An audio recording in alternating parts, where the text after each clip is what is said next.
하나님 백성이다라는 것이 굉장한 아이덴티티의 프라이드를 크게 만들어가는 하나의 타이틀이 될 겁니다.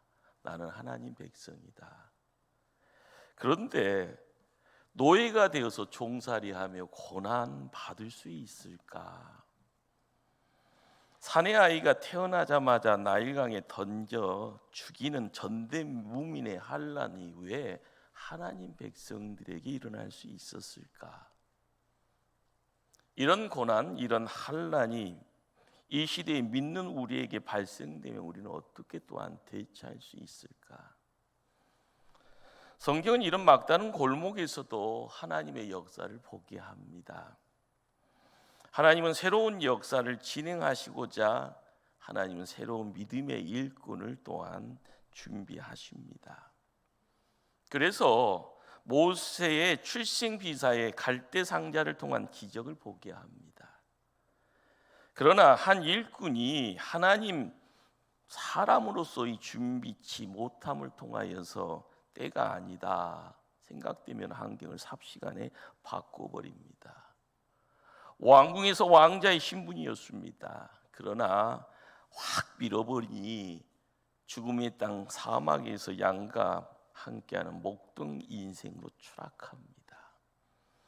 무의미한 시간처럼요, 그렇게 세월이 40년을요 그 40년을 홀로 품게 만듭니다. 나이 80이 된 모세, 비로소 하나님 앞에 부름을 받게 되네요.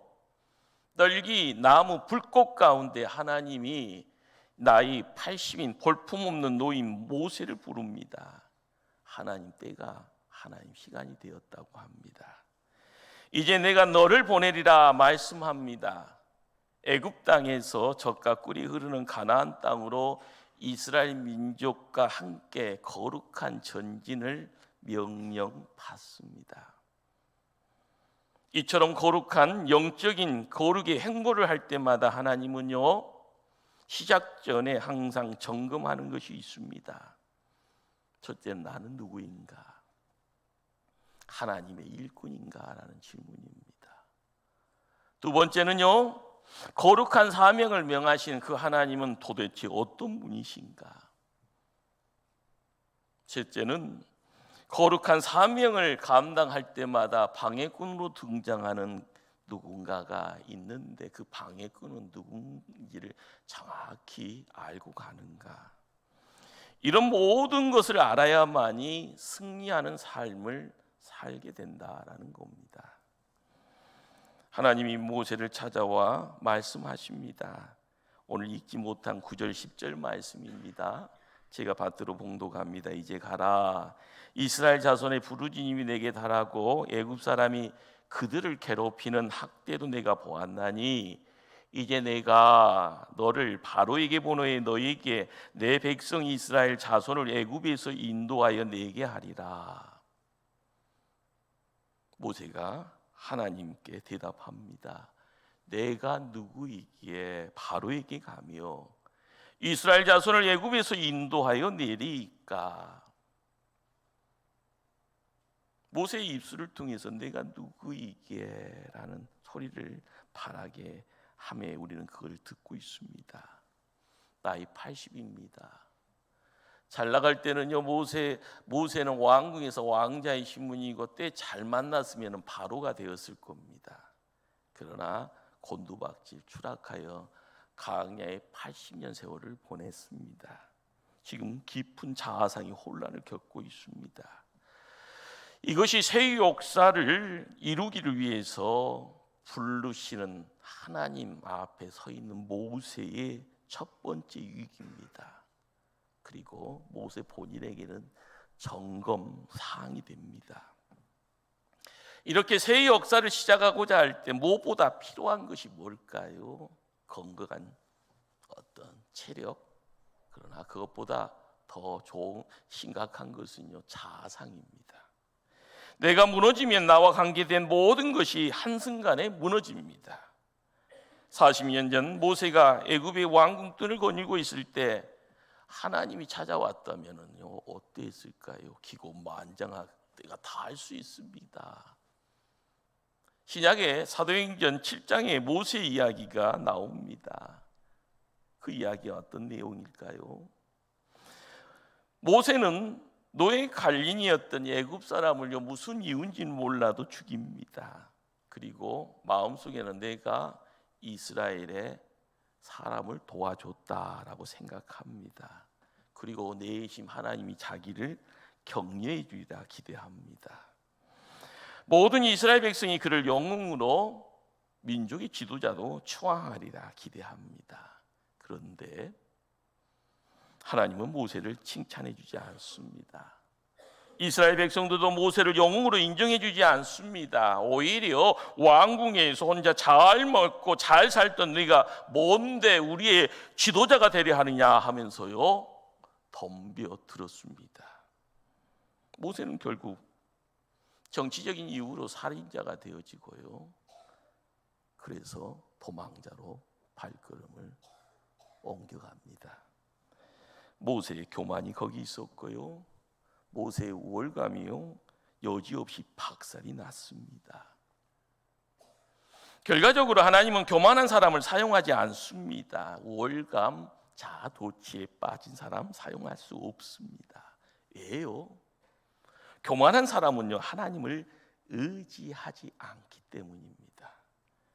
교만한 사람은 자기 판단을 가신합니다. 우월감에 빠진 사람은요, 연약한 사람은 동정을 할지언정이요, 약자를 사랑하지 않습니다.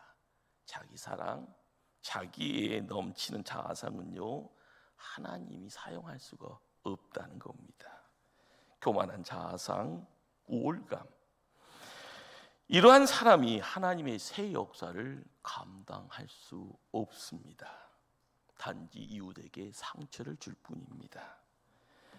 이토록 자신만만했던 모세였습니다. 우월감에 젖어 살았던 모세였습니다. 그러나 발걸음은요, 두벅두벅 누구 한 사람 초대하지 않은 미디안 강야의 모래바람 속으로 자기의 몸을 의탁합니다. 40년의 세월을 보낸 뒤에 모습은 어떠합니까? 하나님의 부름 앞에서 내가 누구이기에, 그렇습니다, 내가 누구이기에 그 일을 할 수 있습니까? 하나님 저 자신 없습니다. 하나님 저 80 먹은 노인이네요. 우월감이요, 열등감으로 바뀌어져 있습니다. 교만했던 자아상이 절망, 좌절, 초라한 자아상으로 바뀌어졌습니다. 성도이면 명심해야 합니다. 우월감도요, 열등감도 새 역사를 일으킬 수 없습니다. 교만한 자아상, 스스로 자학하는 자아상, 건강한 모습 아닙니다. 둘 다 건강한 인격 아닙니다. 교만한 자아상이 무너진 모세입니다. 그리고 이번에는 열등감이 찾아왔습니다. 둘 다 병든 자아상입니다. 이에 대한 하나님의 처방과 치료책이 무엇일까요? 오늘 읽은 12절 앞부분에요, 내가 반드시 너와 함께 있으리라. 하나님이 말씀합니다. 모세야, 반드시 내가 너와 함께 있겠다. 모세, 너는 순종만 하면 된다. 모든 일은 내가 한다. 모세야, 너는 약하다고 걱정하지 말아라. 내가 대신 함께하면 너는 강한 자, 이기는 자가 된다. 모세야, 너는 이전에 교만을 버려라. 그러나 하찮은 교만 가지고는 하나님의 일을 끝까지 감당할 수 없다. 모세야, 이제는 열등감 버려라. 나와 함께하면 하늘의 능력이 채워지니 그 능력의 충만함을 통하여서 새 역사를 이룰 수 있단다. 그렇습니다. 하나님입니다. 하나님. 두 번째 점검 사항은요, 도대체 그 하나님은 누구냐라는 그런 질문입니다. 출애굽이 과연 하나님의 계획 안에 있는 일인지, 진짜 하나님이 원하시는 일인지, 하나님은 과연 이 엄청난 역사를 일으킬 수 있는 분인가라는 의아심, 궁금하기도 합니다. 하나님께서 모세를 부르시니 모세가 두 번째로 하나님께 묻습니다. 하나님, 제가 하나님 잘 몰라요. 역사를 찾아가면 400년 동안 시작할 때는 창대했습니다. 모든 것이 무사통과 패스였는데 어느 한순간 우리는 노예 생활을 하고 있고 중노동을 통하여서 죽을뚱살뚱하고 있습니다. 이러다 보니 하나님 잊어버렸고 예배 드리는 것 잊어버렸습니다. 우리는 하나님 잘 몰라요. 그런 내용이 오늘 본문 13절의 말씀입니다. 제가 말씀 봉독합니다. 모세가 하나님께 아뢰되 내가 이스라엘 자손에게 가서 이르기를 너희의 조상 하나님이 나를 너희에게 보내셨다 하면 그들이 내게 묻기를 그의 이름이 무엇이냐 하리니 내가 무엇이라고 그들에게 말하리까. 단순히요 하나님 이름 묻는 질문 아닙니다. 하나님 누구요? 하나님의 실제를 통하여 하나님의 본질을 통하여서 우리가 믿는 하나님은 과연 어떤 분이십니까? 라는 그런 질문입니다. 말씀을 조금 더 읽다 보면요 출애굽기 6장에 하나님 모세하고 이야기를 합니다. 뒤에 아는 중에요 하나님의 이름을 여호와라 이렇게 가르쳐 줍니다. 그런데 그것이 2절의 말씀이고 6장 3절에는 이런 말씀을 또한 우리에게 들려줍니다. 내가 아브라함과 이삭과 야곱에게 전능의 하나님으로 나타났으나 나의 이름을 여호와로는 그들에게 알리지 아니하였고 이름 안 가르쳐 줬대요. 여호와라고요. 그러나 말씀을 살펴보면은 여호와라는 이름이 여기에 처음 등장하는 것 아닙니다. 창세기를 열어가고요 50장까지 읽어가고 출애굽기 앞부분까지 읽다 보면 무려 160번 이상 여호와의 이름이 언급이 되어집니다. 그러면 여호와라는 이름을 모세에게 알려주셨다라는 것은 다른 접근이고 다른 의미가 됩니다. 모세가 하나님께 하나님의 이름은 도대체 뭐예요? 라고 묻습니다. 하나님 대답해 줍니다. 14절에요 나는 스스로 있는 자이니라. 15절에는요 여호와의 이름은 나의 영원한 이름이라 대대로 기억할 나의 칭호니나 라고요 칭호다라고 말씀해 줍니다. 오늘 우리가요 말씀에 가장 중요한 한 문장을 접합니다. 나는 스스로 있는 자이니라. 영어로 번역한 영어 성경을 읽다 보면 이 단어를 I am who I am 그 무슨 말인가 나는 나다라는 번역이 가능하죠. 단순하게 보이지만은요 단순하지가 않습니다. 해석하는 가운데 이게 무슨 소리요라고 의아심이 생겨집니다. 어떻게 보면 이렇게 번역되어져 가는 것 자체가 온전한 번역이라 할 수 없는 그런 의아심이 있습니다. 그래서 구약을 전공하신 여러 목사님들은 차라리 그냥 히브리어를 그냥 읽어가면서 가면 좋겠다라고 이야기하는데요. 에헤, 아셀, 에헤. 앞 단어와 마지막 세 번째 단어가 같은 말입니다. 에헤, 아셀, 에헤. 여러분 중요한 것은 아니죠. 하나님 누구십니까? 나는 나다. 설명하기도 힘들고요 이해시키는 것도요 참 피곤하고요 논쟁하다 보면 답이 없습니다. 번역이 맞다 틀리다 끊임없이요 이야기되어지는 문장입니다. 어떻게 보면 쉽게 접근을 해야 될 것 같은데요 아버지가 오랜 시간 출장 갔습니다. 비행기 타고 해외 갔다가 오랜만에 집에 와서요 현관에 초인종을 띵동 띵동 누릅니다. 집 안에 있던 아들내미가요 뛰어나갑니다. 누구세요? 라고 할 때요 밖에서 들려오는 소리는요 나야 나. 느낌 오십니까? 이때부터 이 집 아빠의 이름은 나야 나 이렇게 되어졌다 생각하면요 나는 나다. 제가 존경했던 장신대 박동영 구약학 교수는요 이것에 대한 조그만 주석을 달아주셨습니다. 나는 스스로 있는 자, 우리말로 번역하기는 어렵다고 이야기합니다. 그러나 비교적 쉽게 풀어보면 나는 나다. 나는 너희를 위해 있다. 나는 늘 너희와 함께 있다. 너는 내가 있어야 할 때 있다. 나는 내가 일해야 할 때 일한다는 식으로 된다. 나는 하늘 높은 곳에 있든 땅의 어떤 거룩한 곳이든 아무 일도 하지 않고 가만히 있어서 너희의 섬김만 받는 존재가 아니다. 너희가 있는 곳에 내가 함께 있고 너희를 위하여 일하며 살아 움직이는 존재다. 그러므로 너희는 나를 다 아는 것은 불가능한 존재다. 여러 번이요 곡 씹을 때마다요 마음에요 느낌이 있고요 은혜가 있습니다. 뿐만 아니라 나는 스스로 있는 자이라 이 말을요 문법적으로 번역할 때 사역형으로 해석하면 나는 존재케 하는 자이다라는 뜻이 됩니다. 나는 있게 하는 자이다. 나는 없는 것을 있게 하는 자이다. 나는 별 볼 일 없는 너희를 구원하여 존귀한 나의 자녀로 삼는 자이다.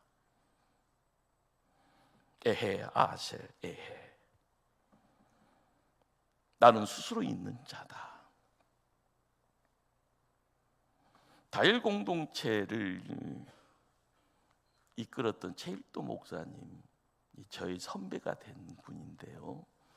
이분이 이제 무슨 이제 영성 훈련을 할 때마다 항상 주구장창 이야기하는 말이요, 나는 나다라는 말입니다. 따라서 한번 해볼까요? 나는 나다. 좀 건방진 소리 같죠. 예. 그런데 나는 나다라는 이 말 속에요 우리가 느껴야 될 것이 뭔가라는 겁니다. 누군가가 만든 존재 아니고요, 누군가 이스라엘에서 있는 존재 아니고요, 누군가 없다 해서 없는 존재 아니고요, 나는 나 자신에게 오직 존재 이유가 있다. 하나님이 그런 분입니다. 에헤 아셀 에헤. 그러기에 사도 바울은요 그런 고백을 합니다. 내가 나 된 것은 하나님의 은혜로 된 것이니라. 이런 고백이 왜 가능할까요? 그의 삶에 하나님 없이 살았을 때는요 못 모르다가 부활의 주님 만나서 끌려다니다 보니까 느끼는 것이 뭔가, 나는 하나님 때문에 존재하는구나, 나는 하나님의 은혜 때문에 사는구나. 묻습니다. 여러분 누구 때문에 구원받았습니까? 여러분 누구 때문에 이 땅에 존재하십니까? 여러분은 누구 때문에요 새 역사를 시작하십니까? 성도가 어렵고 힘든 이 세상 살아가면서 절망할 수 없는 이유를 찾아야 합니다. 성도가 이 세상 살면서 존경도 받지 못하고요 많은 사람들에게 손가락질 받고 오해받는다 할지언정 당당할 수 있는 이유를 가져야 합니다. 가슴 활짝 피고요 당당하게 나는 나다, 하나님이 그런 분이기에 나는 나다라고 이야기할 수 있는 스스로 있는 자, 그분이 나의 하나님입니다. 그분이 나와 임마누엘, 나와 함께 하시겠다 하십니다. 할렐루야. 출애굽의 역사는요 하나님이 자기 백성을 구원하여서 가나안 땅으로 옮겨가는 겁니다. 그런데 그 앞길을 가로막는 장애물들이 있을 것이라 말씀합니다. 목적지를 가지 못하게 하는 방해꾼이 됩니다. 하나님이 모세에게 미리 기뜸해 줍니다. 우리가 하나님을 섬기겠노라고, 우리로 이 땅을 떠나게 해달라고 하면 틀림없이 방해꾼이 나타날 것이라 말씀합니다. 오늘 읽었던 19절 20절 말씀입니다. 내가 아노니 강한 손으로 치기 전에는 애굽 왕이 너희가 가도록 허락하지 아니하다가 내가 내 손을 들어 애굽 중에 여러 가지 이적으로 그 나라를 친 후에야 그가 너희를 보내리라. 말씀 읽다 보면 방해꾼이 누군가 확연하게 드러납니다. 애굽 왕입니다. 지금껏 이스라엘을 지배하고 있었던 애굽 왕 바로입니다. 시작은요, 믿음의 조상 요셉을 통하여서요 무사 통과였습니다. 가장 목축하기 좋은 고셋 땅이 우리 거네 하면서요 어떤 어려움 없었고 어떤 힘듦이 없었습니다. 그러나 시간 지나다 보니까요 나도 모르게 손을 통하여서 지배하는 누군가가 존재하였습니다. 이스라엘 주인이라고 주장합니다. 그가 바로 바로 왕입니다. 이스라엘이 애굽을 떠나겠다고 합니다. 바로 왕은 어떻게 하든지 안 보내려고 합니다. 달래기도 하고요, 협박도 합니다.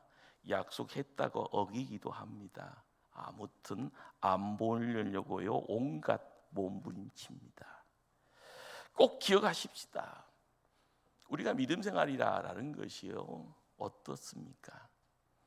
우리가 하루하루를 보내면서 어떤 생각 가지고 세상 살아가는 것이 바른 생각입니까? 사단은요 절대로 쉽게 놓아주지 않습니다. 사단은요 쉽게 포기하지 않습니다. 항상 주변을 돌면서 틈만 보이면은요 날카로운 이빨 들어서요 삼키려고 합니다. 사단의 작전은 오직 한 가지, 오직 하나입니다. 구원받지 못하게 함이 첫째요, 하나님의 사람이 은혜 받지 못하게 하는 것이 또 첫째입니다. 새로운 승리의 생활, 하나님 나라의 새 역사를 시작도 못하게 아주 싹부터 죽이려고 합니다.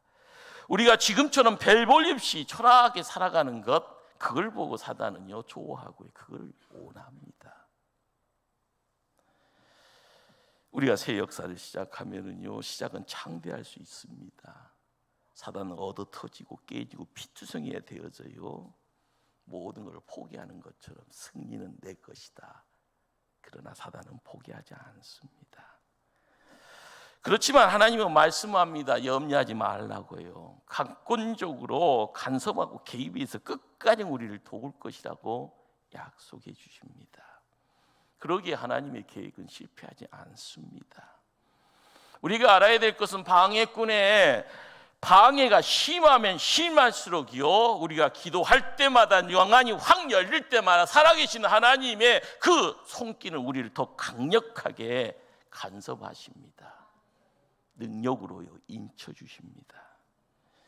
이 시대를 사는 우리가 큰 역사를 이루고자 할 때 반드시 극복해야 될 가지가 뭡니까? 바로 애굽 왕 바로입니다. 가장 큰 관건은요 애굽 왕 바로를 무찌르지 않고서는 출애굽은 불가능합니다. 애굽 왕을 굴복시키지 않고는 한 걸음도 전진할 수 없습니다. 우리가 더 나은 신앙생활을 하고자 하십니까? 우리가 더 나은 하나님의 부흥을 보고자 하십니까? 그러면은요 우리의 앞길을 가로막고 나서는 바로를 무찔러야 합니다. 지금까지 나를 지배하고 있었던 세상의 왕이기에요. 그 바로를 무너뜨려야 합니다. 견고한 진을요 파해야 합니다. 다시 묻습니다. 당신에게 바로 왕은 도대체 무엇입니까? 세속적인 가치관이요 나에게 바로가 될 수 있습니다. 나도 모르게 들어와 있는 잘못된 습관이 바로가 될 수 있고요. 인정하기 싫은 더러운 자존심도 있습니다. 나는 옛날에 안 그랬는데 심한 변덕이 있고요. 우유부단함이 있고요. 나도 모르게 이렇게 못났나 하는 의지 박약이 있습니다. 참을 수가 없음이 있고요. 왜 이렇게 몸 움직이는 것이 힘든가 게으름이 거기에 있습니다. 이 모든 것이 나에게 내 안을 지배하고 있는 바로 왕이 될 수 있습니다. 미지근한 신앙생활, 내면에 쓴 뿌리가 상처가 되어지고 습관적인 죄가 나도 모르게 나를 지배하고 있는 바로가 될 수 있습니다. 이전에는 안 그랬는데요. 우상에 되어 있는 자녀 있고요. 남들이 좋아하니까 나도 모르게요 쫓아가는 돈과 물질이 있을 거예요. 수의성수를 범하고요 11조도 이 핑계 저 핑계 못하고 살아가는 못난 모습이 어떻게 보면 나와 함께하고 있는 바로의 모습일 수 있습니다. 당신이 바로를 떠나지 못하면 하나님이 치십니다. 강한 손으로 내 안에 있는 바로를 죽이지 못하면은요 이스라엘은 앞으로 전진할 수가 없습니다. 내 속에 바로왕도 있지만은요 더 나은 삶을 나아가기를 원하는 이스라엘도 있습니다. 이스라엘이 출애굽을 경험할 때요 그렇습니다. 애굽을 나올 때요 더 나은 믿음의 삶으로 나아가게 됩니다. 그러기 위해서는요 바로를 물질러야 합니다. 가나안에 들어가려면은요 하나님 의지하여서요 바로 왕을 쳐야 합니다. 우리가 포기하지 않으면은 하나님이 직접 10가지 재앙을 내려서라도 출애굽은 이루십니다. 이것이 하나님의 역사입니다. 이 시간 예수의 이름으로 명하노니 바로야 내 백성을 도와주어라. 이 시간 예수의 이름으로 명하노니 사단아 나의 백성 초대교회 성도들을 붙잡고 있던 모든 것들을 다 포기할지어다. 우리의 삶 속에 새 역사의 걸림돌 새 역사의 장애물들은 예수의 이름으로 명하노니 다 떠나갈지어다. 우리의 삶을 통하여서요 끊임없이 하나님은 하나님 백성들을 사랑하시게 이끄시고요 보호하시고 복 주십니다. 나를 향한 아름다운 계획이 있습니다. 하나님의 새 역사가요 바로 여러분이 이 시대에 모세가 되어서 하나님 의지할 때마다 하나님 우리와 함께 동행하십니다. 주저앉는 인생이 아니라요 뒤돌아보는 인생이 아니라요 하나님 살아계시기에 그 하나님 붙잡고 승리하는 하나님의 일꾼들 다 되어지기를 주님 이름으로 축원합니다. 기도하십니다.